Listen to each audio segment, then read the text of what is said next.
Kita ketemu lagi dalam talkshow Solusi SDA menyenangkan. Hari ini beberapa kawasan menurut narasumber hujan. Di Citandui nggak hujan. Tadi di tempat Nila hujan, kecuali Wiyong ya. Iya. Karena tempatnya Nila juga hujan. Tempat saya di sana hujan. Oke. Ada Agak apa? diskriminasi ya. Tapi suasananya nggak dingin banget ya, masih Iya, sumuk ya. Masih, ya tadi pagi kalau Iya. saya di Wiyung sumuk. Iya, memang sana itu nggak mau sumuk pokoknya gitu ya. Iya. Udah, apa kabar, sehat ya? Alhamdulillah sehat Mas Bercanda Adi. loh ya, nggak boleh marah Oh ya. iya, biasa. Hari ini kita ngobrol dengan Mas Muhammad Margian. Panggilannya siapa? Panggilannya Margian. Margian. Atau kata yang lebih singkatnya Gian. Gian. Ya, Oke, Mas Gian. Ya, terus di Doraemon itu ada karakter Giant. Nah, jadi biasanya dipanggilnya Giant. Oh, Giant. Oh ya udah, kalau gitu kita sama Giant dan Hypermart Lain. Loh, sudah tutup berarti saya. sudah tutup, udah close. Mas Giant, apa kabar? Baik sekali. Sehat ya? Mas Ali, baik, sehat.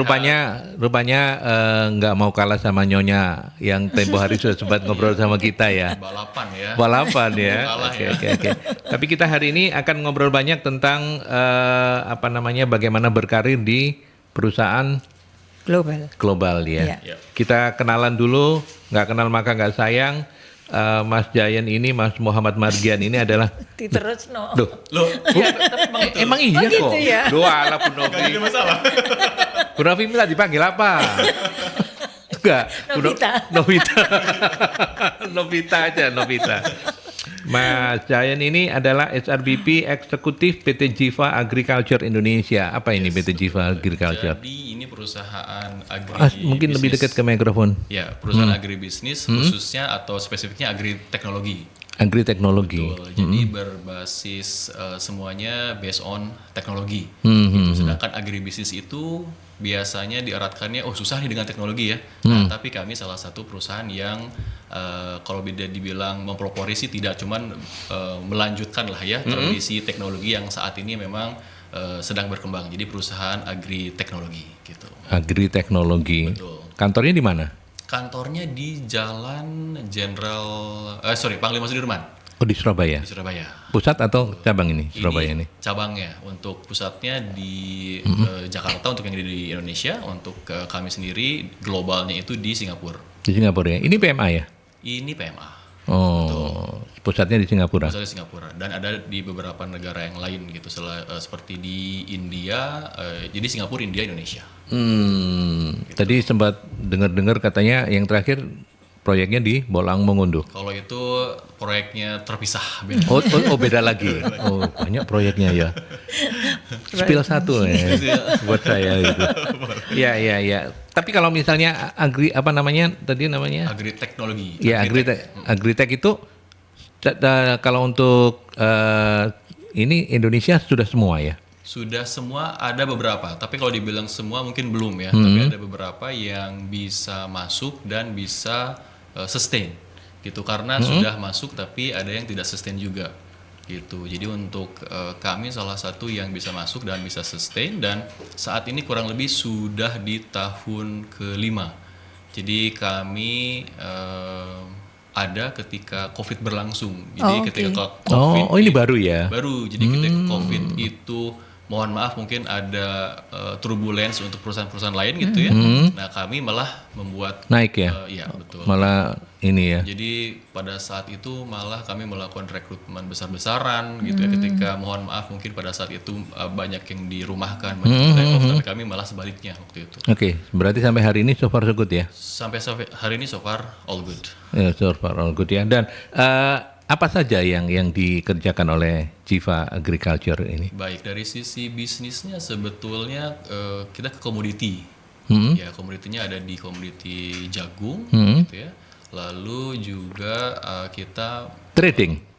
trading, betul. Jadi bisa dibilang ya trading lah ya gitu. Tapi selain itu juga kita mempunyai produk sendiri untuk pertanian. Jadi kita menjual juga. Jadi selain jual beli atau trading, kita punya produk juga untuk Produknya ini hardware. Produknya ini iya, jadi seperti Pacul gitu. bukan paculnya. Oh, bukan tapi, paculnya. bibitnya. Bibit paculnya. Bibit komoditinya. Lebih ke bibitnya. Spesial ke jagung atau mungkin ada yang lain Saat juga? ini spesialnya ke jagung. Jagung ya, jagung lebih di ini kan ya. Yes, betul. Oke, dan itu untuk market Indonesianya. Jadi perusahaan global tapi marketnya kita di sini. Jadi kita nggak bawa keluar. Artinya kalau selain Indonesia, negara lain ada. Negara lain itu jadi sifatnya supporting. Secara operasionalnya di Indonesia. Di Indonesia ya. Supportingnya dari luar, tapi untuk operasionalnya di sini dan untuk di Indonesia juga, ruang lingkup Indonesia. Jadi kita nggak bawa keluar. Gitu. Jadi Untuk semuanya di pakan sini. ternak atau untuk? Yes, betul, untuk pakan oke. ternak. Jadi semuanya di Indonesia. Jadi nggak ada modalnya ke sini tapi nggak ada yang keluar gitu istilahnya. Iya. Dan apa namanya? Sebagian yang lain menjual teknologinya ya, namanya agritech Teknologi, ya. Betul. Oke. Kemudahannya kan saat ini teknologi ya. Gitu. Nyatanya ternyata teknologi itu tidak membuat semua orang mudah juga. Nah itu sebetulnya salah satu tantangannya lah ya gitu. Iya. Kalau Mas Jain bergabung di agritech udah sejak awal. Kalau di agritech di perusahaan ini aja, tapi untuk perusahaan globalnya dari awal berkarir memang di perusahaan global. Jadi perusahaan global itu tidak mesti perusahaan asing.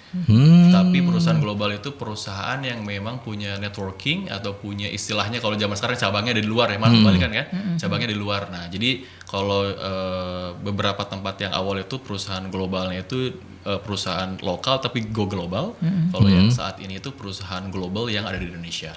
Gitu. Tapi di sektor yang sama atau berbeda? Sektornya berbeda-beda kebetulan. Berbeda-beda ya. Oke, berarti udah lengkap lah untuk jadi narasumber. Apa aja yang ini? Ya, jadi yang Kalau ini kan lebih ke teknologi. Agri-teknologi. Sebelumnya itu perusahaan multinasional tapi dari Indonesia itu FMCG, manufacturer.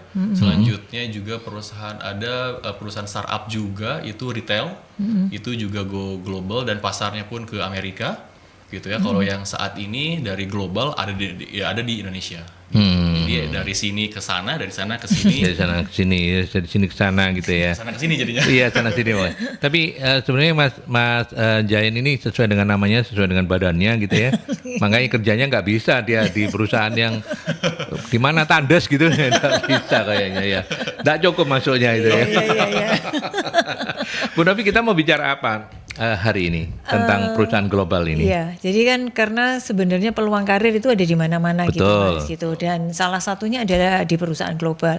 Dan tidak banyak orang yang tahu bagaimana berkarir untuk bisa berkarir di sana.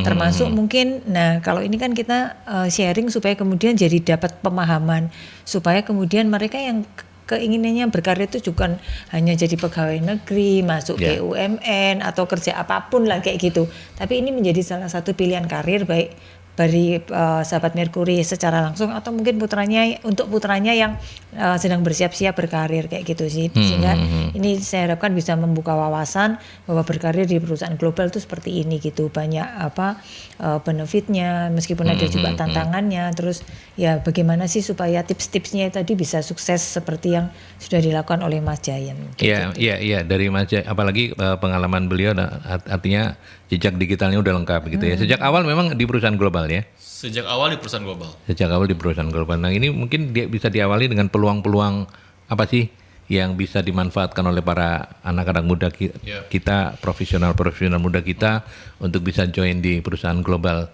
Sejauh yang pengalaman dari Mas Jayan. Baik, kalau peluang-peluangnya pasti dari sisi yang pertama gambaran atau kebiasaan atau budayanya berbeda, gitu ya, pasti berbeda kan ya. Jangankan ke global, kita aja di Jawa Timur dengan Jawa Tengah katakanlah yang paling dekat tetangga aja berbeda kan, apalagi ini global. Jadi dari situ bisa menjadi tantangan, tapi bisa menjadi motivasi juga lah istilahnya seperti itu. Jadi peluang itu yang kita bisa beradaptasi lebih lah dengan hal tersebut gitu ya. Dan yang selanjutnya pastinya networkingnya yang lebih luas gitu.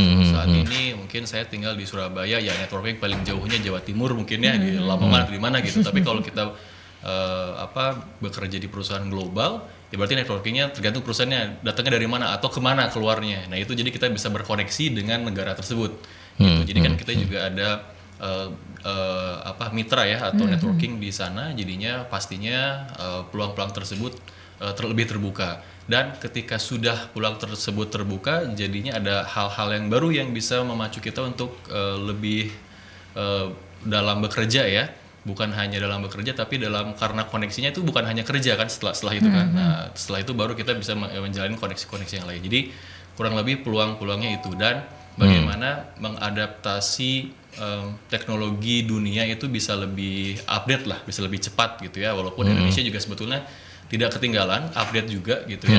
Tapi kita bisa tahu karena di global ini sekarang seperti ini nih gitu ya, atau di saat ini di kantor pusat kita sudah menggunakan ini karena kita berbasisnya internasional gitu ya. Nah itu harus diterapkan atau bisa diterapkan di Indonesia.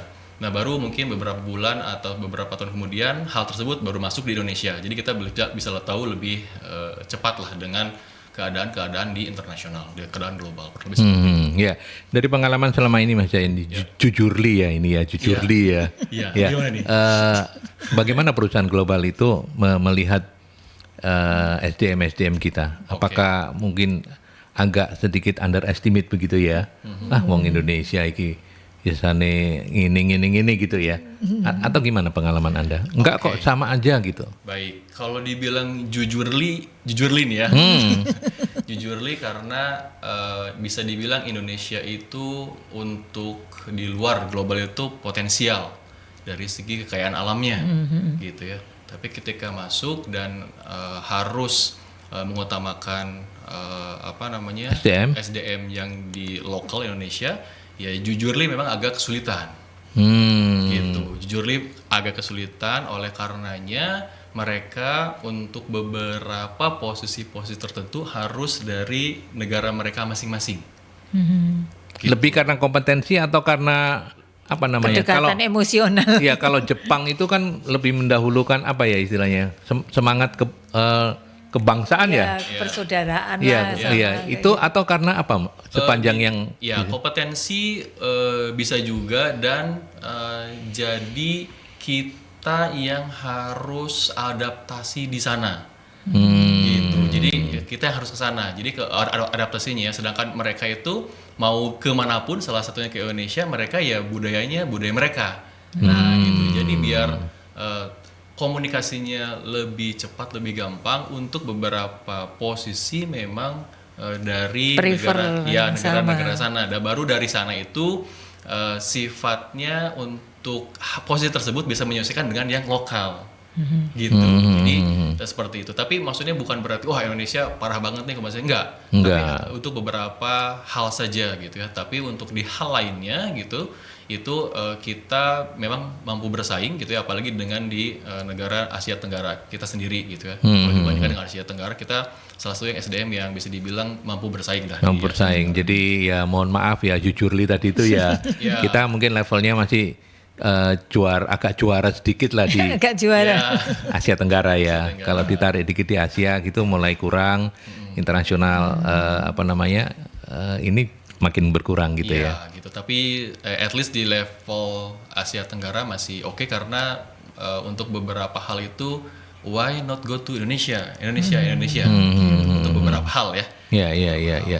Satu pertanyaan lagi, tadi kan disampaikan oleh Mas Jayan begitu ya. Perusahaan global itu jangan dipahami hanya perusahaan PMA ya, karena PMDN dalam negeri itu. PMDN memang. Namanya PMA dan PMDN, penanaman modal dalam negeri. Awas loh, perusahaan swasta lah. Terlalu banyak kerja di asing. Global ini. Kemarin upacara apa enggak? Kemarin upacara saya, Pak. Jangan nanti enggak hafal. Ini dengan berempat aja. Karena dalam perjalanan waktu itu. Tapi kan lagu Indonesia Raya masih hafal tuh. Lagu Indonesia ya bukan masih hafal, harus hafal. Ya PMDN. Nah, bagaimana kemudian dengan perusahaan-perusahaan kita yang worldwide gitu ya, yang bukan perusahaan PMDN tapi yang memang jangkauannya ke luar negeri. Kulturnya pakai apa? Kalau dari perusahaan PMA kan kita jelas lah. Pakai kulturnya mereka. Pakai kulturnya negara asal gitu kan. Mau nggak mau, suka nggak suka. Tapi kalau perusahaan Indonesia itu mendunia gitu, biasanya kulturnya piye, Mas? Oke. Ini yang menarik waktu itu di retail. Jadi waktu saya di tim perusahaan lokal tapi dia juga go global gitu ya. kebetulan itu pasarnya di Amerika waktu itu. Oh. Cuman nggak lama sayangnya, karena ketika kita sudah buka di Amerika, lalu pandemi datang. Jadi semua tidak stabil kan, akhirnya kami menarik lagi gitu. Bukan karena kompetensi tapi karena pandemi ya. Karena pandemi waktu itu, karena sudah jalan, kita sudah bekerja sama dengan Amazon, sudah fulfillment di sana juga, sudah mengirimkan barang ke sana juga. Kita tahu, kita sudah research barang apa yang dibutuhkan di Amerika, karena sisi konsumennya berbeda. Di Indonesia itu barangnya seperti ini gitu ya, yang laku untuk kami ya waktu pada saat itu. Tapi di Amerika tuh yang kayak gitu malah sebaliknya.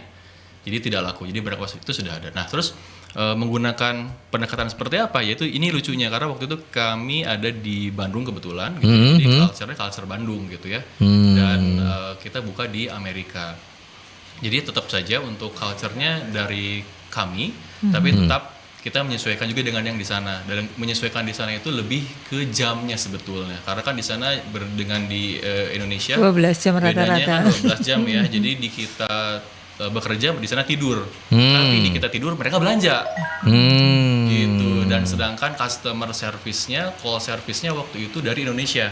Gitu. Dan dan akhirnya yang bekerja untuk di global itu jadinya nggak perlu ngantor akhirnya, karena kan mereka bekerjanya malam. Jadi mereka di rumah malam gitu ya, balas chat, balas pesanan gitu ya, dan ada komplain telepon mereka call. Tapi ketika kita bekerja, dia yang istilahnya istirahat gitu. Dan untuk ininya sendiri jadinya ya menggunakan masih ini kita sebetulnya, jadi di tengah lah ya, tetap beradaptasi. Karena waktu itu juga akhirnya lebih ke bagaimana agar bisa push the sales dulu gitu ya. Jadinya akhirnya kita harus menyesuaikan dengan yang sana. Itu aja sih. Jadi lebih dari yang pertama pastinya produknya menyesuaikan yang di sana. Terus apakah kebudayaan kita dibawa ke sana? Sebetulnya bisa iya, bisa tidak. Waktu itu akhirnya kita yang menyesuaikan sebetulnya di sana. Termasuk etos kerja ya? Termasuk etos kerjanya, betul. Jadi kita yang harus sebetulnya menyesuaikan di sana. Jadi kalau yang sudah memang punya etos kerja standarnya tinggi lah ya, dengan pace misalkan gitu, dengan beberapa pressure, nggak full pressure. Kalau full pressure kasihan ya. Jadi ada pressure-nya gitu. Dan di sana itu karena di sana lebih terbuka. Jadi kalau iya enggak gitu, kamu lama gitu. Kalau kita kan mohon maaf, bagaimana pengirimannya kan gitu, pakai mohon maaf dulu. Padahal ingin tahu. Kalau di sana enggak, pengiriman kamu tuh lama gitu. Padahal kamu janji segini. Jadi apa yang dideskripsikan di sana itu tuh yang jaminannya mereka. Jadi kita tidak bisa ngasal kayaknya pengirimannya terus aja deh, 3 hari deh nyampe deh gitu ya. Itu nggak bisa. Jadi kalau misalnya dilewat dari situ, perusahaannya abal-abal nih. Gitu, bohong nih, katanya 3 hari nyampe di deskripsinya, tapi kok sekarang udah hari kelima nggak nyampe. Kalau di kita kan ya mungkin mohon maaf karena ada terkendala teknis. Iya, banyak. Apa tidak disebutkan kan? Banyak permisifnya. Ya, jadi gitu. Jadi menggunakan budayanya kita, tapi kita juga just juga dengan yang di sana. Ya, ini artinya sebenarnya kita bisa loh ya. Bisa. Iya kan? Bisa. Kita bukan nggak bisa. Kalau dipaksa, apalagi ini contoh yang gampang, yang klasik gitu ya. Orang-orang kita kalau di Singapura ya nggak rokokan di mana-mana gitu kan, karena dilarang gitu. Ternyata bisa kita kan menahan itu. Istilahnya kan di mana bumi dipijak, di situ langit dijunjung. Kurang lebih itu sebenarnya bisa. Oke. Cuman bisanya karena apa? Karena terpaksa kan gitu. Atau memang karena memang keinginan sendiri. Ya kita harusnya memang dipaksa ya, supaya kita naik kelas gitu. Tapi ini kita dengarkan pakarnya akan bicara gimana. Baik. Menurut Bu Novi? Sebenarnya ini kan gini, manusia bertindak atau berperilaku itu kan salah satunya yang membentuk dia adalah sistem, Mas. Jadi ketika sistem atau lingkungannya adanya seperti itu, maka siapa yang ada di dalamnya itu kalau dia mau survive ya dia harus mengikuti gitu. Jadi tadi itu kalau misalnya di sana kemudian kita harus jalannya lebih cepat, terus harus mau lebih terbuka terhadap kritik, kayak kan mereka kalau bicara kan langsung blunt gitu kan. Betul. Sehingga mau nggak mau ya itu yang harus kita dengar. Terus kemudian yang lain lagi misalnya kita harus lebih mengutamakan kayak critical thinking, logik yang seperti itu. Nah, ketika sistemnya itu menuntut kita seperti itu, mau nggak mau kita akan mengikuti. Dan sebenarnya banyak orang yang mau dan bisa, Mas, seperti itu. Kan kebetulan karena anak saya di luar negeri, saya akhirnya sering ngelihat bahwa banyak juga orang-orang Indonesia yang sebenarnya mereka sukses dan bisa bukan hanya survive dan juga sukses hidup di luar negeri. Seperti itu. Jadi artinya itu tadi etos kerja, terus tuntutan-tuntutan pekerjaan, selama mereka mau mengikuti karena memang sistemnya menuntut itu ya mereka bisa. Ya termasuk kalau kita kembali ke lokal ya Mas, ke lokal gitu, kalau kemudian di sistemnya seperti ini dan kita mau berusaha mengikuti ya pasti bisa gitu. Ya, tidak harus menunggu untuk go global, tapi kalau misalnya perusahaan-perusahaan lokal kita itu punya kesadaran untuk ya kita mesti mengikuti ritme kerja ala perusahaan global begitu bisa juga sih sebenarnya itu standar kerja, etos kerja yang sebenarnya ya standarnya seperti itu ya. Saya bilang standarnya harusnya begitu, profesional. Tidak perlu gitu. perusahaan asing, tidak perusahaan asing. Tapi kalau misalkan perusahaannya lokal, tapi dia mindset global, atau culture dan etos kerjanya global, itu diterapkan di sini juga kita sebetulnya berpacu juga sudah berlomba dengan diri kita untuk melihat di global sebetulnya. Jadi nggak perlu nunggu dulu. Jadi tidak perlu inferior bahwa saya bukan di perusahaan bukan perusahaan asing gitu ya. Tidak jadi masalah karena perusahaan global itu nggak mesti perusahaan asing. Banyak juga perusahaan Indonesia lokal gitu yang go global gitu. Jadi oleh karena itu karirnya karir global. Jadi bukan di perusahaan asing. Bukan hanya di situ aja gitu. Betul. Jadi jangan sampai inferior bahwa saya di perusahaan lokal nih gitu ya. Ya udah gitu ya. Nah itu mindsetnya yang diubah gitu. Jadi perusahaan lokal pun kalau misalkan memang jangkauannya di luar Indonesia itu sudah global juga. Oke. Apakah ini pengaruh dari ASN? Nanti kita akan diskusikan ya bersama para narasumber. Tapi yang pasti Citandui dan sekitarnya sudah hujan. Mudah-mudahan makin dingin, makin asik kita berdiskusi. Kita ke iklan dulu. Ada yang sudah ngebet bertanya, jadi saya menghormati sahabat-sahabat Merkuri yang ingin sharing-sharing sama Mas Jayan, Mas Muhammad Margian. Ya, ada Bu Dewi Kusuma. Apa paling dasar yang perlu dipersiapkan untuk menembus perusahaan global? Bagaimana bisa menembus perusahaan global ini bagi anak muda pemula? Pemula itu mungkin maksudnya fresh graduate gitu ya. Monggo silakan. Hal apa yang paling dasar? Pastinya dari sisi bahasa sebetulnya. Bahasa. Sebetulnya kalau di khususnya ketika saya di sini gitu ya, handle yang di Jawa Timur apalagi yang di Jakarta itu dari segi bahasa dalam artian bahasa Inggris lah ya minimal average lah, tidak begitu kesulitan untuk level-level tertentu gitu. Jadi pastinya dari segi bahasa. Dan saya yakin juga sebetulnya bahasa Inggris itu bisa karena kan kita belajar dari sekolah dasar ya. Hanya saja pembiasaannya aja. Jadi jangan sampai bahasa nih langsung itu enggak. Tapi kita juga di perusahaan pun menyesuaikan gitu ya, karena kita lihat juga dan kami sebagai lokal kita memberi sebagai SDM lokal maksudnya ya, menginformasikan kepada tim global itu bahwa di sini daerah ini tuh besarnya apa, kebiasaannya apa gitu ya. Jadi kalau misalkan Anda mencari yang requirement-nya yang setinggi ini gitu ya, kami bisa tapi yang segini, bagaimana nih gitu. Jadi kita juga menyesuaikan juga sebagai gambaran di sana. Gitu. Tapi karena kalau misalkan kita mencari segini, pasti ada hal lain yang harus kita berikan lah ya, seperti itu. Mungkin biasanya paling gampang itu yaudah orang Jakarta aja dipindah ke sini, tapi apakah mau orang Jakarta pindah ke sini? Gitu ya gitu. Jadi yang paling basic itu pastinya bahasa yang paling basic itu. Yang kedua itu pastinya kita punya gambaran atau kita punya istilahnya pandangan yang lebih luas. Jadi jangan sampai ya udah deh, yang penting ini aja, yang penting selesai gitu ya, yang penting keterima dulu gitu. Yes, itu nggak apa-apa sih sebetulnya gitu, tapi setelah itu apa gitu ya. Jadi jangan sampai sudah terkendala bahasa, terus mimpinya nggak gede gitu, tidak besar gitu ya, akhirnya jadinya mohon maaf mungkin agak lama gitu, tidak beranjaknya gitu. Tapi kalau misalkan dari sisi oke deh, sekarang kita bisa melihat atau kita bisa istilahnya menakar ya kemampuan bahasa asing saya di sini gitu ya, sedangkan saya mau bekerja di perusahaan global. Global itu pengantarnya bahasa Inggris, udah nggak usah jauh-jauh lah ya, bahasa Inggris gitu. Jadi minimal itu dulu yang dipegang. Yang kedua kita mau globalnya itu yang mana, karena ada beberapa juga kan ya, global Eropa, global Asia Timur misalkan Jepang atau ke Amerika gitu ya. Itu beda-beda ya. Itu ya betul, jadi kita harus pelajari dulu juga gitu apa kebiasaannya mereka Oh. gitu ya, jadi bagaimana Iya, yang harus iya. kerja di sana gitu ya. Dan itu sangat membantu ya Mas Jayan Itu ya. sangat membantu. Jadi ketika kita sudah tahu latar belakang perusahaan tersebut gitu ya, atau latar belakang kita mau pergi ke globalnya di mana, katakanlah Asia Tenggara, katakanlah Asia Timur, atau di Eropa atau di Amerika, kita tahu sudah punya bekal, istilahnya sudah punya gambaran walaupun kita belum pernah ke sana, walaupun kita belum pernah bekerja di global.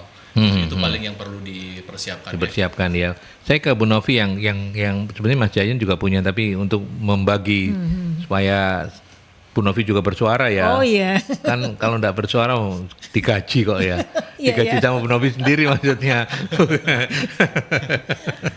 Bu Novi, secara psikologis mentalitas bangsa Indonesia itu seperti apa menurut yang sepanjang Ibu Novi tahu? Karena kan dalam beberapa perbincangan itu katanya kita ini mentalnya mental inlander karena 350 tahun dijajah. Jadi Belanda itu Highlander, kita inlander terus aja gitu. Bagaimana Bu Novi melihat itu?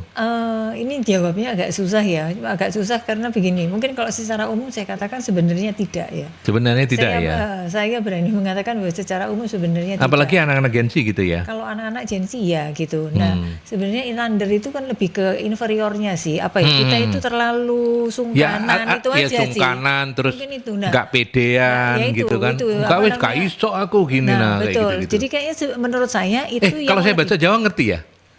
Paham. Oh, paham. Tenang aja. Ajari Mbak biar dia kalau tampil di sini lagi paham Kalau ya. enggak kan istrinya ngomel-ngomel bahasa Jawa, dia di rumah Iya ngomel- santai ngomong aja. apa. Oh, istriku nyanyi. Aman, tenang tuh. tenang aman-aman. Oke. Iya, jadi sebenarnya yang menghambat itu lebih ke situnya, Mas, gitu. Iya, Jadi iya, karena sebenarnya rasa percaya diri itu yang membuat kita akhirnya kita mau mencoba apapun gitu kan. Kita bisa mengikuti, kita mau terbuka kan sebenarnya itu gitu. Jadi sebenarnya kuncinya di sana, dan itu yang sebenarnya kalau kita bekerja di perusahaan yang global itu yang harus dibuang. Artinya kita tuh nggak boleh terlalu inferior, tadi kok bahasanya Mas Jayan itu Mas Jayan, ya. inferior. Jadi nggak boleh terlalu merendahkan diri, terus kemudian nggak berani bicara terbuka, karena dimanapun ya, even mungkin di Singapura aja yang deket gitu, itu juga sudah seperti itu gitu kan. Iya. Sebenarnya tuntutannya kalau kita ngomong iya, kirim kapan ya, itu yang harus diikutin. Kayak gitulah, secara jam gitu ya, misalnya jam 7 ya jam 7, jam 8 jam 8 gitu. Jadi nggak ada jam 8 lebih 2, lebih 3, terus masih ditoleransi. Kebiasaan on time itu yang ya. seperti itu. Disiplin, ngantri itu juga kan. Ya, yang seperti itu. Jadi seperti banyak itu ya. Karena lingkungan kita mengajarkan banyak di kemudahan-kemudahan tadi itu permisif, sehingga akhirnya membuat kita itu jadi norma baru gitu kan.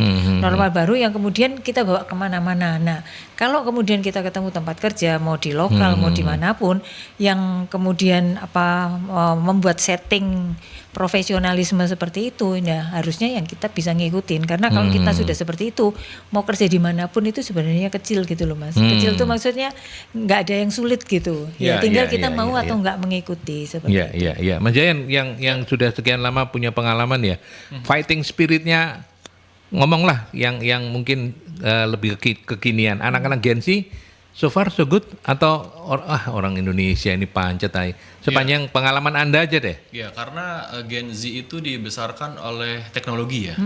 Gitu. Jadi sebetulnya Lebih confidence untuk anak-anak Gen Z itu. Oke. Gitu. Jadi karena juga Tapi mutungannya juga gimana? Iya, salah satu bisa dibilang kelebihan dan kekurangannya di situ ya gitu. Tapi dalam salah satu kelebihannya, mereka itu dilahirkan teknologi itu sudah secanggih ini gitu ya. Kalau waktu zaman saya TV aja ada, tapi baru muncul siaran TV gitu. Tapi kalau sekarang kan nggak perlu TV, TV-nya semua di handphone. Informasi semua di sini. Jadi dari segi keterbukaan informasi, istilahnya update lah ya, itu mereka lebih update, mereka lebih terbuka juga sebetulnya. Nah, tapi itu tadi gitu ya, ada hal-hal yang mungkin ini lebih sifatnya ke bisa dibilang kedewasaan aja mungkin ya. Karena mereka mungkin masih dalam proses transisi dari dulunya saat ini kuliah atau sekolah menuju ke dunia kerja. kan ada transisinya ya. Itu kita harus beradaptasi lagi di situnya. Jadi mereka masih melihat bahwa dunia kerja itu ternyata seperti inilah ya, berbeda dengan dunia kuliah pastinya. Kecuali kalau misalkan memang ketika kuliah atau ketika sekolahnya mereka sudah mempunyai pengalaman misalkan magang sekian lama, sudah tahu gambarannya gitu. Jadi kalau misalkan dibilang mutung atau apa ya ada aja, tapi nggak semua juga, dan itu bisa jadi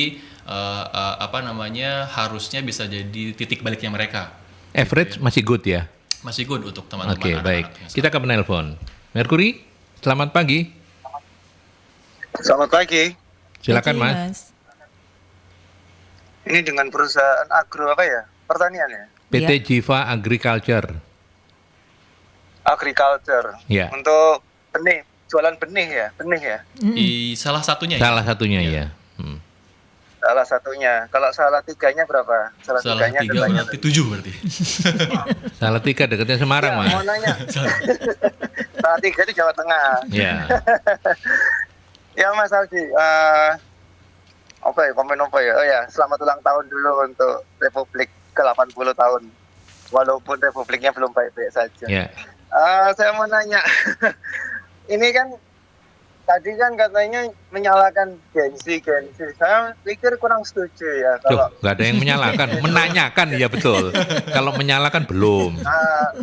Menanyakan, Mas. Saya tanya apakah tadi Mas Aldi nanya bagaimana kerja Gen-Z. Yang ditanyakan apakah Gen-Z?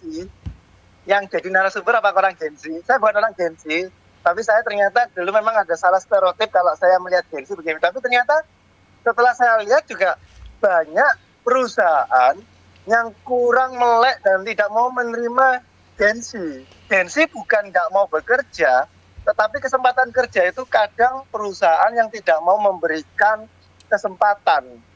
Banyak kadang Gen-Z itu sebenarnya walaupun dia produk generasi instan, generasi manja, tapi sebenarnya dia adalah produk generasi kreatif.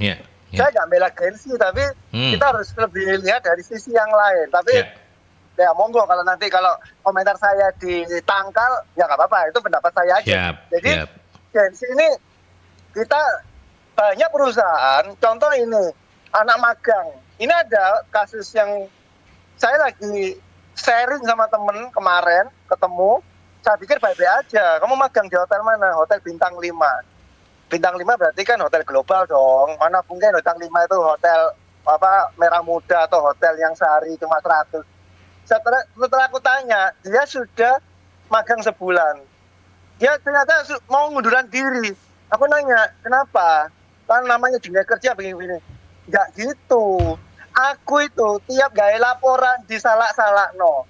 Ini dari kampus ternama loh ya. Kampus yang katanya kampus internasional punya negeri loh. Anak ini adalah mahasiswa kampus negeri internasional yang ada tengah kota.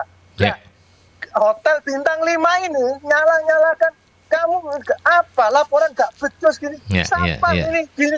Loh, gak begitu caranya. Aku pikir, wah yo gak gitu, ini toksik. Iya Mas, ini ya gak saya aja Mas. Pegawai tetapnya itu juga banyak yang ngeluh. Cuma masalahnya hotel ini ya mau gak mau ya karena percaya sama orang ini aja. Akhirnya dia lagi konsultasi sama dosen, dia mau pindah hotel. Saya pikir ya lebih bagus daripada nilai kamu lulus tapi ternyata nilainya juga jelek dan kamu nggak bisa kerja menurut keilmuan kampus kamu. Kan kamu sudah melakukan instruksi dari kampus, instruksi dari training hotel. Tetapi yang menyalahkan saya tekankan adalah berarti apakah manajemen hotel dan perusahaan yang ngomongnya global itu bisa nggak sih lebih mengerti perkembangan zaman dan tidak mengaku-aku mentuakan dia dia lebih senior. Kamu tahu apa? Kamu anak Gen-Z. Oke Mas. Oke. Terima kasih. Ya. Selamat pagi, Mas Dewa. Saya saya sarikan ya. Pertama mungkin terima kasih sudah menjadi narasumber ketiga. Karena akan menjelaskan tentang Gen-Z ya. Karena kita tidak ada pertanyaan sebetulnya. Kedua, karena tidak ada perwakilan dari hotel yang bersangkutan, berarti kita nggak bisa cover both side ini, Mas. Kita nggak boleh berprasangka karena ada innocent of presumption gitu ya, praduga tak bersalah gitu. Terus kemudian ya monggo silakan nanti ditanggapi, tapi sepertinya terima kasih masukannya karena itu sudah memberikan karena topik kita sebenarnya lebih ke bagaimana menyiapkan anak-anak Gen Z ini untuk lebih berkarir di perusahaan global. Kita tahan dulu, kita ke iklan dulu. Silakan, ada yang mau komen untuk Mas Dewa? Cukup ya saya kira ya. Iya cukup karena kita satu tadi sudah dijelaskan oleh Mas Aldi dan tidak semuanya seperti itu. Mungkin ada case yang memang seperti itu dan lebih karena orangnya gitu ya, dan tidak semua mungkin seperti itu sih Mas. Iya, yang hotel tadi itu ya. Hotel tadi. Iya, artinya ya itu tadi kalau saya sih karena mungkin pendekatannya jurnalistik ya kita nggak bisa ngomong apa-apa kalau nggak cover both side gitu kan. Harus dari dua sisi kita baru tahu kenapa. Jangan-jangan itu malah ngetes aja sebetulnya ya. Namanya anak magang loh, bukan magang. Prakerin, oh iya. Karena magang itu beda loh. Magang itu sudah lulus, itu baru magang. Hati-hati loh Bu Novi. Yang bawa narasumbernya Bu Novi loh. Iya, supaya clear semua. Bu Era, terima kasih. Selamat pagi. Selain kemampuan bahasa asing, keterampilan apa yang paling penting dan dicari oleh perusahaan global di era digital sekarang ini? Baik. Kalau keterampilan sebetulnya sama aja lah ya, maksudnya dalam artian bahwa kita bekerja dengan teknologi menggunakan laptop dan segala macam itu sama aja sebetulnya. Sesuai sektor industrinya lah ya. Betul, sesuai. Jadi keterampilannya itu kurang lebih sama, hanya saja perlu ditingkatkan atau standarnya mereka gitu aja. Jadi kalau misalkan dari sisi pekerjaan di lapangan, pekerjaan di lapangan itu mereka itu biasanya juga selain hasil tapi mereka juga prosesnya juga. Kalau biasanya kan ada yang kayak gini, biasanya, tapi ini tidak semuanya. Biasanya bahwa yang apapun yang kamu lakukan yang penting hasilnya tercapai, gitu kan ya. Nah, tapi kalau misalkan di global itu kamu harus capai di sini targetnya gitu ya. Tapi proses yang kamu lakukan kita ingin tahu juga, dalam artian bukan ingin mengganggu tapi ingin memastikan bahwa itu tuh bisa sesuai SOP gitu. Betul, yang Anda lakukan itu bisa mencapai target yang disampaikan gitu. Jadi mau kan istilahnya kalau zaman dulu lu mau jungkir balik kek, mau ngapain kek, mau sakit kek, yang penting end result gitu ya. Ya pada saat itu harus selesai gitu kan. Nah, kalau di sana itu biasanya lebih terbuka dalam artian baik targetnya segini, ini bisa jadi mungkin memberatkan Anda gitu ya. Oleh karena itu plan Anda seperti apa dan timeline Anda seperti apa yang bisa kami bantu. Biasanya seperti itu. Gitu. Jadi sebetulnya kemudahannya ada juga ya, bukan semua tantangan, malah kita dibantu juga. Lalu pastinya selain bahasa tadi, keterampilan apa yang menjadi yang kita kuasai, backgroundnya kita apa, dan itu kita tingkatkan dan itu kita update juga saat ini keterampilan kita itu di level global sudah di level mana, gitu ya, dan itu yang bisa diterapkan di situ. Jadi perusahaannya saat ini menggunakan aplikasi untuk proses kekaryawanannya misalkan kayak gitu ya. Baik, di perusahaan global sudah memakai, tapi yang seperti apa? Gitu. Jadi update-nya kurang lebih di situ gitu ya. Jadi adaptasi gitu ya. Betul, dari segi bahasa Inggris baik, tapi bahasa Inggrisnya yang seperti apa? Ya gitu. Jadi kalau bahasa Inggrisnya yang semi formal terlebih dahulu gitu ya. Karena sebetulnya ternyata ketika sudah berkomunikasi, ya akhirnya kayak kita berkomunikasi seperti biasa aja gitu ya. Tidak yang kan kita pun ketika berkomunikasi dengan bahasa Indonesia tidak bahasa Indonesia yang baku kan ya. Bagaimana dengan tanggapan Anda di betul, gitu juga. Betul. Kamu gimana masukannya gitu kan, sama aja gitu ya. Jadi kurang lebih keterampilannya itu memastikan bahwa fokus kita, keterampilan kita apa sesuai dengan bidangnya, dan itu kita baru update sejauh mana di global itu gitu. Mas Jayan, ini karena Bu Era menanyakan juga di era digital, ada yang berbeda nggak di era digital ini, perusahaan global ataupun perusahaan asing? Di era digital itu memang sebetulnya sangat membantu. Kalau dibilang berbeda, karena digital itu cepat ya saat ini ya. Jadi kalau misalnya dibilang berbeda, tidak berbeda, malah lebih update malah gitu ya.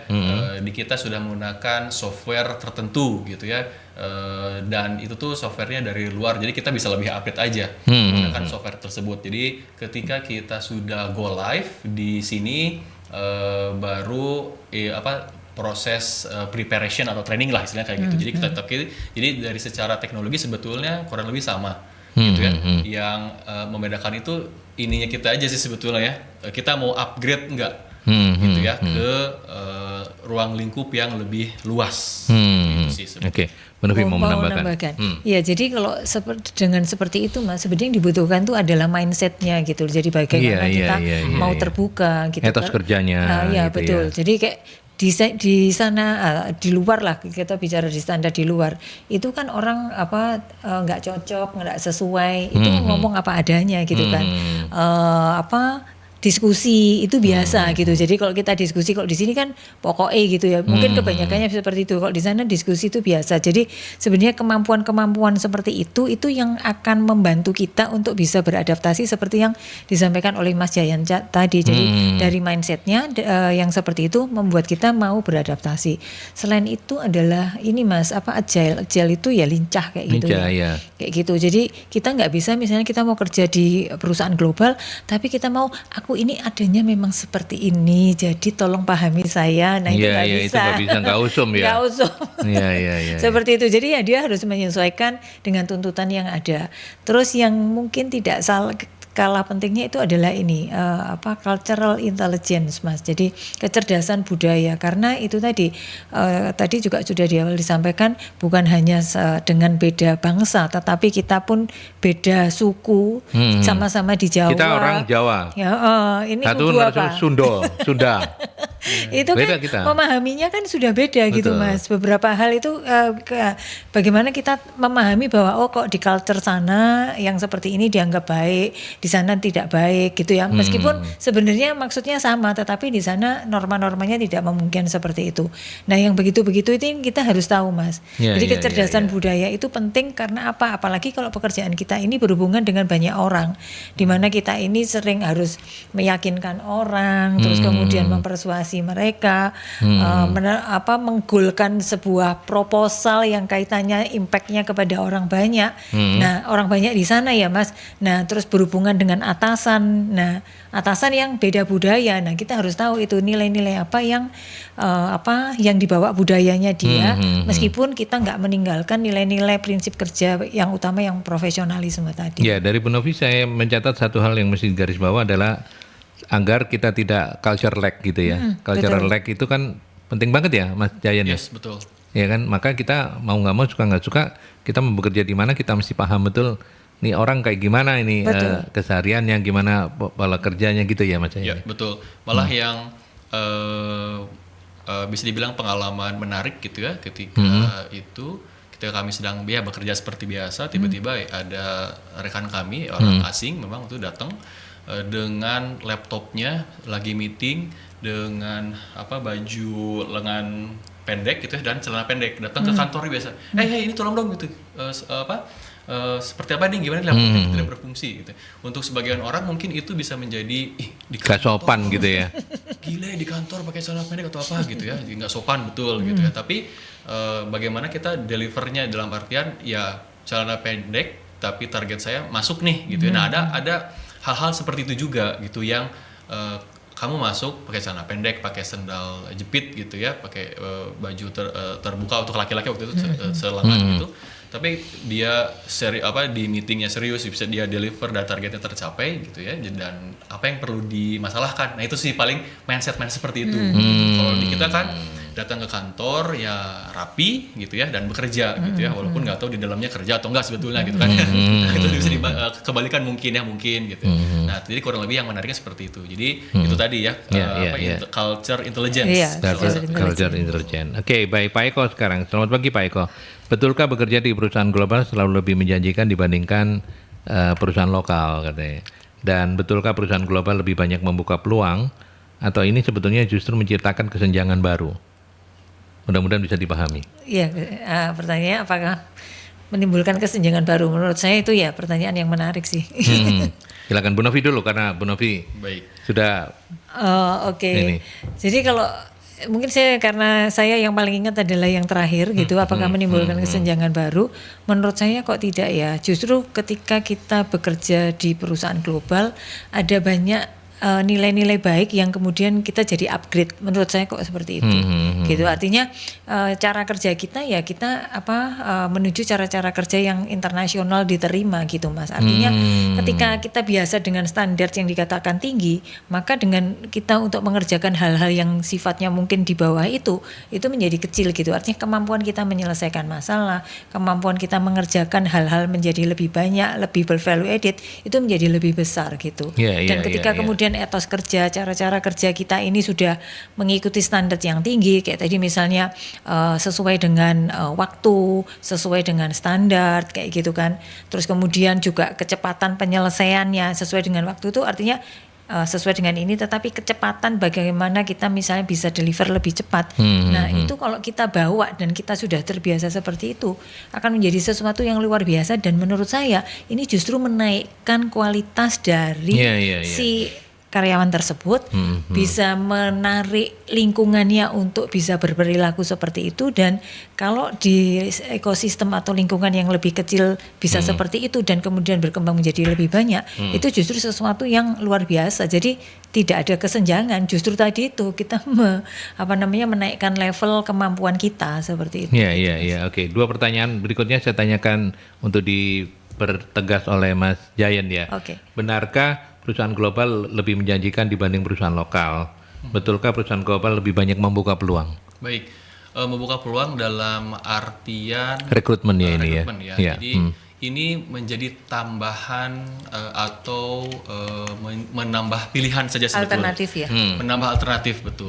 Jadi sebetulnya lapangan pekerjaan di kita itu ada. Kalau dibilang banyak ya relatif ya, tapi ada gitu ya. Tapi ketika kita mencari itu kesulitan untuk mendapatkan yang kompeten. Jadi sebetulnya lapangan pekerjaan itu ada gitu ya, dan banyak sih. Menurut saya banyak. Betul, banyak, masih relatif, tapi bisa dibilang banyak juga. Tapi ketika ada dan banyak itu kita malah kesulitannya bukan karena ininya, kualitasnya sebetulnya gitu ya. Jadi di situ sebetulnya, dan menjadi alternatif tambahan pilihan gitu ya. Dan karena memang kalau kita sudah punya set atau skill kita sudah kalau kita menilai diri kita dan kita melihat bahwa skill kita ternyata di atas rata-rata misalkan kayak gitu ya, jadi sebetulnya saya bisa nih berkompetensi di perusahaan di global, itu kenapa enggak sebetulnya. Dan apabila ini masuk ke ranah kesenjangan atau enggak, malah semakin luas kita melihat keluar, itu malah kalau saya pribadi ya, setelah sekian lama itu malah semakin bersyukur saya dilahirkan di Indonesia, di tanah ini gitu ya, dengan berbagai kebudayaannya. Ketika saya dari Jawa Barat ke Jawa Timur gitu ya, dan ke global, itu malah semakin bersyukur bahwa saya dilahirkan di sini, nggak di sana, istilahnya kayak gitu ya. Jadi malahan bisa menambah atau bisa melihat yang lebih luas juga dengan keadaan yang update saat ini sebetulnya. Ya. Pertanyaan terakhir ini di luar konteks, tapi mudah-mudahan masih nyambung ya, soal law enforcement. Kita tahu bahwa penegakan hukum kita ini banyak orang bilang katanya tajam ke bawah, tumpul ke atas dan segala macamnya. Tapi bagaimana para narasumber mengomentari soal law enforcement ini kemudian mempengaruhi mindset dari rakyat Indonesia ya? Karena saya pernah punya pengalaman yang nggak lupa sampai sekarang, itu sudah lama, tapi jadi ketika di Singapura tuh saya ngelihat polisinya Singapura tuh kalau marahin pelanggar lalu lintas itu kayak anak nasihatin, kayak bapak nasihatin anaknya gitu, cuman mbak pentungan, saya nggak tahu kesalahannya apa ya, tapi cara dia memarahinnya itu ya, wah ini anak Indonesia gak direken ini kayak gini nih, ya belum, itu yang contoh di sana. Kalau yang di kita kan coba lihat di lampu merah itu, wah sekarang ugal-ugalan gitu kan, kadang sudah nerabas, kadang di luar sudah ada aturan-aturan, tapi law enforcement-nya kan nggak ada. Sejauh mana kemudian Mas Jayan dan Bu Novi melihat ada pengaruh ini untuk menyiapkan SDM kita agar go global? Gimana Bu Novi? Iya, oke. Jadi lebih ke ini ya, karena ya kembali lagi kan di sini ininya abu-abu ya Mas. Iya, permisif. Saya mau bilang apa ya, mau bilangnya abu-abu ya Mas gitu. Bu Novi belum cocok jelas, ya. Belum cocok ke global kayaknya. Iya. Global tuh nggak ada abu-abu Bu Novi. Karena hitam-hitam putih-putih. Ayo bilang apa? Hitam, wes. Karena di Indonesia Ya, masih itu tadi yang dipegang itu abu-abu gitu loh, Iya, Mas. Jadi betul. ketidakjelasan tentang law enforcement itu yang Iya, kemudian iya, membuat ya orang kan nalurinya itu mencari celah gitu kan, Mas. Ya, Iya. ketika kemudian kemampuan kita ini bisa menyelesaikan tadi itu mencari celahnya. Nah, ya itu yang Cari jalan digunakan terus. Iya, seperti iya, itu. iya. Jadi kalau Belum lagi, sorry saya potong, mumpung saya ingat, belum lagi ASN-nya. Kalau bisa dipersulit, ngapain dipermudah gitu. iya Oh, angkat tangan. Gak berani, Mas Jayan gak berani. Enggak, tenang, tanggung jawab ada di saya kok, tenang aja. Mau dijawab. Kan ini di Merkuri. Silakan Mbak Dewi. Iya, ya seperti itu Mas. Jadi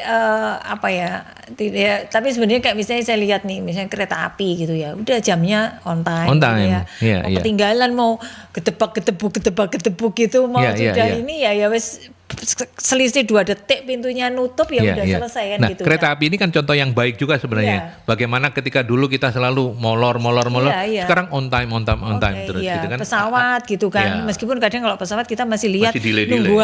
nunggu apa ternyata ada tamu khusus yang harus Oh, ikut di jam iya, tersebut iya, seperti iya, itu iya, gitu. iya. Tapi kalau kereta api yang saya tahu itu tadi sudah, karena saya pernah mengalami, tim saya juga pernah mengalami, kebetulan kapan itu sering naik kereta api sampai rasanya balet-balet. Karena ngejar waktu ya. Ngejar waktu gitu. Makanya jangan mepet-mepet kalau berangkat lah. Iya, jadi iya. resikonya, jadi ya itu tadi, itu yang harus kita tahu gitu, ada resikonya. Dan kalau kita sudah ada, mungkin juga bekerja di perusahaan global, ya wis itu tegak, ini yang aturannya ya ini yang harus kamu ikuti gitu. Dan ya mungkin kalau kita bekerja sini kejem banget ya, cuma selisih 1 menit gitu kan. Tapi ya 1 menit itu meters gitu. Iya.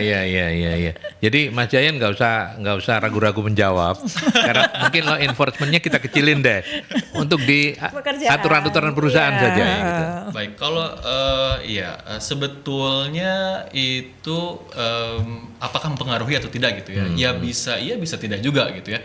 Kalau jadi sebagaimana kita bisa menyaring hal tersebut. Oke, mungkin individu itu dipengaruhi oleh lingkungan sosial, yes itu juga gitu ya. Karena salah satu studi saya juga waktu itu seperti itu gitu. Tapi bagaimana cara individu itu mereka mempunyai skill, kemampuan yang sebetulnya tidak perlu dipengaruhi pun sebetulnya kita bisa survive sebetulnya Yeah, gitu ya. yeah, Jadi yeah. itu sebagai tambahan saja. Oh, di luar seperti itu, apa yang perlu disesuaikan, apa yang tidak ya tidak. Jadi kita sudah punya istilahnya bentengnya sendiri lah ya. Gitu. Karena ya kalau di lingkungan sosialnya seperti ini kamu akan ikut seperti itu. Kalau yang jelek istilahnya kan terjerumus seperti itu gitu ya gitu. Yes, betul. Tapi bagaimana kita memageri diri kita juga, memageri dalam segi apa? Kalau di perusahaan mungkin dari segi kompetensinya ya, skillsnya kita baik hard skills maupun soft skills seperti apa gitu ya, dan itu bisa menjadi terpengaruh, tapi terpengaruh pun bukan berarti hal yang jelek ya. Terpengaruh menjadi hal yang tidak baik, yes, tapi mungkin ada juga pengaruh menjadi hal yang lebih baik. Karena kita tahu, oh itu tuh nggak boleh, itu tuh nggak benar. Berarti itu yang tidak boleh saya lakukan. Gitu. Jadi bukan menjadi itu nggak benar, ya udah berarti kayak gitu di sini gitu kan. Nggak seperti itu. Tapi itu nggak benar, oke berarti itu standar ada benar di situ. Berarti apa yang harus saya lakukan berarti harus di atas itu. Gitu. Kurang lebih gambarnya seperti itu. Oke. Saya sebenarnya masih ingin menggali lebih banyak, tapi mungkin nanti Bu Novi bisa atur di waktu yang lain karena kita terbatas sekali dengan waktu. Tapi saya ingin Mas Margian memberikan tips praktis untuk mempersiapkan diri menghadapi wawancara dan assessment ketika kita sedang ingin masuk di perusahaan global. Monggo silakan. Baik, sebetulnya kurang lebih tidak jauh berbeda gitu ya dengan apabila kita mempersiapkan untuk jenjang pekerjaan gitu ya.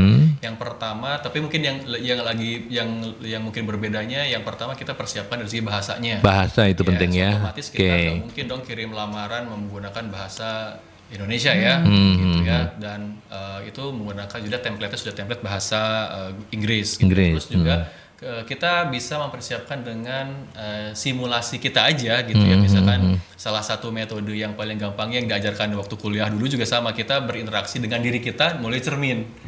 Gitu. Jadi kita ketika simulasi interview, tapi dengan diri kita sendiri gitu ya, seperti apa dan kemungkinannya cara menjawabnya seperti apa gitu ya, tidak perlu berlebihan, gesturnya harus apa enggak gitu ya, tapi persiapannya lebih kita karena tekanan ketika katakanlah persiapannya ketika interview gitu atau assessment gitu ya, tekanannya itu sebetulnya kurang lebih sama. Cuman bedanya itu kita melihat bahwa ini nanti perusahaan asing nih mungkin ada muncul ini, jadi malah kita sendiri yang ketakutan gitu. Jadi persiapannya lebih ke persiapan mentalnya di situ bahwa kesempatannya ada, bisa dilakukan dengan sebaik mungkin. Apa hal yang dilakukan sebaik mungkinnya, persiapannya tadi kita buat list aja gitu ya. Yang pertama, bagaimana keadaan bahasa Inggrisnya kita. Kalau misalkan bahasa Inggris kita dalam level menengah, misalkan kita sampaikan saja gitu bahwa kita dan mereka tuh terbuka untuk itu. Nggak jadi masalah kata mereka itu. Jadi ketika awal-awal pun tenang aja, nggak jadi masalah gitu ya, silahkan aja gitu. Yang penting itu ketika mungkin terkendala dari bahasa, tapi ketika bahasa itu kan ketika ngobrol kayak gini ya, tapi ketika kita ada gadget gitu semuanya bisa cover di sini. Jadi yang Anda maksud seperti itu. Jadi setelah itu kita bisa informasi kembali bahwa yang Anda maksud seperti ini. Yes, betul, silahkan. Nah, jadi sebetulnya malah mereka pun membuka dan mempermudah hal tersebut. Jadi kurang lebih itu hal-hal yang perlu disiapkannya ya, agar kita lebih siap, lebih dari segi mentalnya dan juga soft skill dan hard skillnya juga pastinya diasah lagi agar memenuhi ekspektasi standarnya mereka. Karena sebetulnya ketika interview itu adalah penilaiannya subjektivitasnya lebih tinggi sebetulnya gitu ya. Kita bisa hard skill A, B, C, D dan segala macam gitu ya, tapi ketika join interview kita telat 10 menit 5 menit itu menjadi catatan merah sebenarnya, walaupun orangnya bagus gitu. Oke. Ya, Bu Novi, lebih luas lagi apa yang bisa disimpulkan dari diskusi menarik kita pagi ini, selain juga tadi soal kecerdasan budaya ya? Oke, kalau menurut saya tadi sudah itu menurut saya penting. Terus kemudian kalau mau bekerja di tempat di perusahaan global, itu tadi mungkin bisa bercerita tentang pengalaman kita bekerja lintas budaya seperti itu. Jadi tidak harus keluar ya dengan orang asing ya, tetapi lintas budaya itu bisa jadi kita kerja di misalnya di project di daerah Riau, di mana pekerjaan kita ini harus sering sosialisasi atau interaksi dengan masyarakat yang di sana ada orang Batak, ada orang Padang, ada orang Melayu sendiri. Nah, bagaimana kita bisa sukses berinteraksi dengan mereka, itu tambahan yang tadi itu kalau kita mau apply di sana. Lalu kalau tips praktisnya ya lebih ke ini tadi sih ya, jadi gunakan mereka lebih berpikiran terbuka, jadi mindsetnya itu yang harus terbuka, terus terbiasa untuk memberikan masukan atau bicara gitu Mas, karena beda banget dengan di sini. Ingat anak saya waktu SMA, dia waktu itu lagi kayak pertukaran pelajar, ketika dia pulang sama bapaknya itu ditanya apa yang membuat kamu berkesan di sana. Di sana itu beda pendapat tuh biasa Pak, katanya gitu. Jadi bagaimana kita justru belajar ngomong, mengutarakan pendapat kita, kemudian mempertahankan apa yang membuat kita yakin dengan pendapat kita. Itu yang kemudian itu salah satu nilai yang mungkin tidak biasa dan itu harus dibiasakan tadi itu. Seperti itu sih. Itu karena mungkin kalau di rumah mamanya nggak biasa beda pendapat ya. Oh iya, kalau sama mamanya iya. Loh ya toh, beneran toh. Saya itu nggak pernah salah loh Mas. Oke, kegiatan dari MSI Bu Novi apa yang dalam waktu dekat? Baik, kalau kegiatan MSI ini catatannya Kevin nih tadi, dia lihat kok belum ngirim ini. Sudah akhirnya. Dia getu itu tadi. Kita MSI ini membantu perusahaan dalam berbagai kebutuhan terkait dengan sumber daya manusia. Jadi yang mulai dari yang paling sederhana mungkin ada tes psikologi untuk rekrutmen seleksi, ada assessment center untuk promosi, talent mapping, kemudian in-house training dengan berbagai kebutuhan perusahaan dan desain organisasi seperti kita membuat job description KPI, melakukan WLA, survei kepuasan dan keterikatan karyawan seperti itu.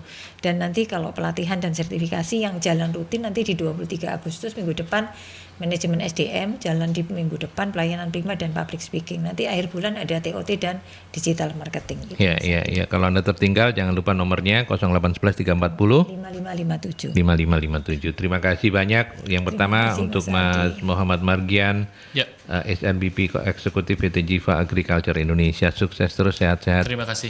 Salam untuk keluarga ya. Baik, terima kasih. Sama-sama Mas Jayan. Terus terima kasih Bu Novi, Terima sukses kasih, untuk Mas MSc-nya ya. Kita ketemu lagi minggu depan. Oke. Terima kasih juga Mbak Nila, terima kasih ya sudah melancarkan diskusi ini dari ruang operator. Saya Aldi mohon pamit, kita ketemu dalam Talkshow Solusi SDM selanjutnya. Sampai jumpa.